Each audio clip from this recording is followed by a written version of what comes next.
swing state voters in these last 16 days until November 5th. Alex? Got it. Thank you for the very latest from there, from Lancaster, Jillian Franco.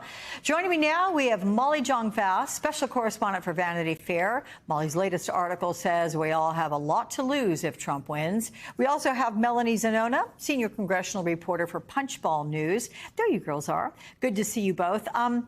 So Molly first. The last 24 hours have been, to use a technical term, nuts. What is your assessment of how VP Harris is handling Trump's profanity and increasingly vulgar insults?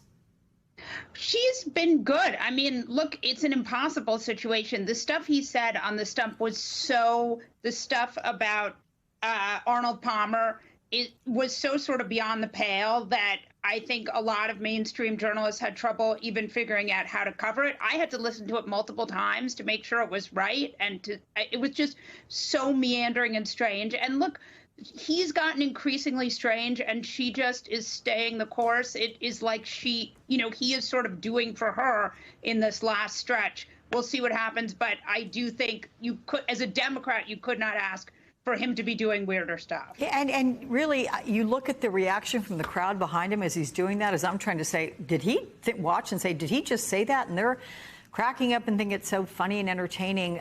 It's extraordinary, Melanie. It's kind of like the sacred and the profane. Because today we saw VP Harris courting black churchgoers in Georgia. Last weekend, she launched Souls to the Polls with black churches in North Carolina. A few days ago, Trump went to the Al Smith dinner for Catholic charities, but then he proceeded to drop profanity. Then we heard similar remarks yesterday. How are folks on Capitol Hill reacting to these very different approaches in the closing weeks? Yeah, I mean, it's a tale of two candidacies, right? I mean, you have Speaker Mike Johnson this morning who was on air and he was very defensive about these comments and said the media is just cherry picking a couple different things and Trump speaks for 2 hours. And look, that is true. But this is gold for the Kamala Harris campaign, because in her closing stretch here, she's been trying to make the argument, right, that Trump is unfit, he's unhinged. And I think she is really leaning into that message in the final weeks. She has even said, just watch a Trump rally, listen to what he says, because a lot of people have amnesia about what the Trump presidency was like. And I think these types of vulgar comments, they might juice up the base. I know the base loves that stuff. You saw the crowd reacting, but it really turns off a lot of middle of the road voters, suburban moms, the exact type of voter that might be on the fence or an anti-Trump Republican. And so Trump is really doing nothing to try to appeal to those voters. He appears to just be trying to double down on his MAGA base, while you see Kamala Harris, who's making a very concerted effort to try to reach those persuadable voters. She's doing events with Liz Cheney this week. She's doing the Souls to the Polls events, deploying the Obamas on the campaign trail. So it's very two different candidacies here in the final stretch. Let me take this a step further, Molly. How might women voters react to Trump's language to describe VP Harris? Does this kind of talk pose a risk for Trump with his own female supporters?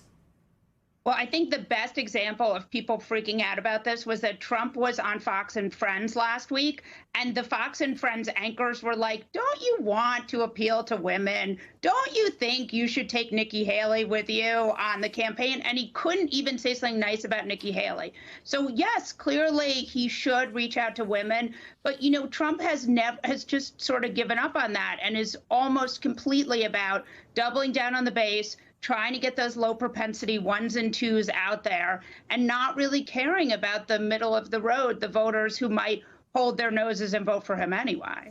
So let me ask you then, Melanie, a question that's going to try to get to the why. Could it be a deliberate strategy to connect with, say, blue-collar voters? Or is it a sign of exhaustion from the campaign grind or possibly waning mental acuity for Donald Trump?